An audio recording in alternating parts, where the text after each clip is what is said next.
Hello everyone, I am Ishita and I am here with an interesting case law of contracts, that is Rajendra Kumar Verma versus State of MP and others.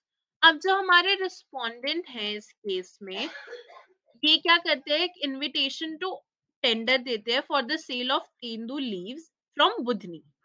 ठीक है.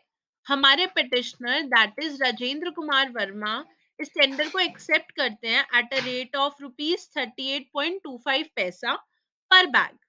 ठीक है. और सम token amount दे देते हैं in form of security.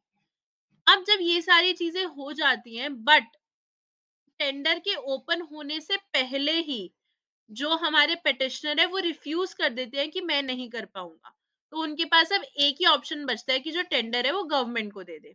Government उन tendu leaves को cell तो करती है टेंडर लेके, बट वो लॉसेस में चले जाते हैं. अब लॉसेस को कवर करने के लिए जो हमारी कंपनी है वो क्या करती है, वो हमारे पिटिशनर दैट इज राजेंद्र जी को क्या कर देती है, उनको बोलते हैं कि आप जितने भी लॉसेस हुए you are entitled to recover that. और वो लॉसेस कितने के होते हैं, 24,846 रुपीज पॉइंट 12 पैसा के, कि आपको ये रिकवर करने हैं. ठीक है. अब इसके अंदर इश्यूज क्या आते हैं, जो हमारे पिटिशनर होते हैं वो रिट फाइल कर देते हैं कि how why should I be entitled to recover the money जो लॉस इनकर हुआ है.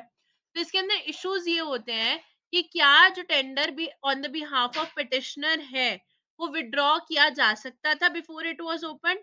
और दूसरा इशू ये आता है, क्या एक इनफोर्सिएबल कॉन्ट्रैक्ट था between petitioner and the government, कि पिटिशनर और गवर्नमेंट के बीच में कोई इन्फोर्सिएबल कॉन्ट्रैक्ट था क्या.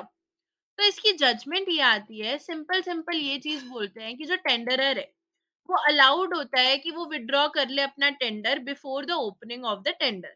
ठीक है.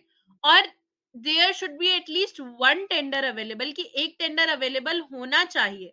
अब इस केस में किसका टेंडर अवेलेबल था, गवर्नमेंट ऑफ इंडिया का, तो उनको दे दिया कंपनी ने, चाहे लॉसेस इनकर हुए बट दिया तो ना tender. Or since there was not any other tender, withdrawal of the tender cannot be done. क्योंकि कोई और टेंडर नहीं था, इसीलिए गवर्नमेंट ऑफ इंडिया उसे विड्रॉ नहीं कर सकती थी. इसीलिए ये चीज बोली गई कि जो डैमेजेस हैं या जो रिकवरी ऑफ मनी है वो हमारे पिटिशनर नहीं करेंगे.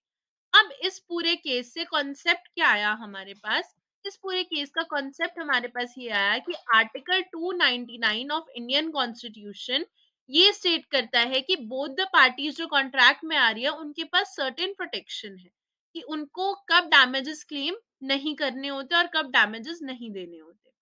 इसके अंदर जो हमने केस यूज किया था वो था century spinning and manufacturing company limited versus Ulhasnagar municipal council. ठीक है. I hope you like the video.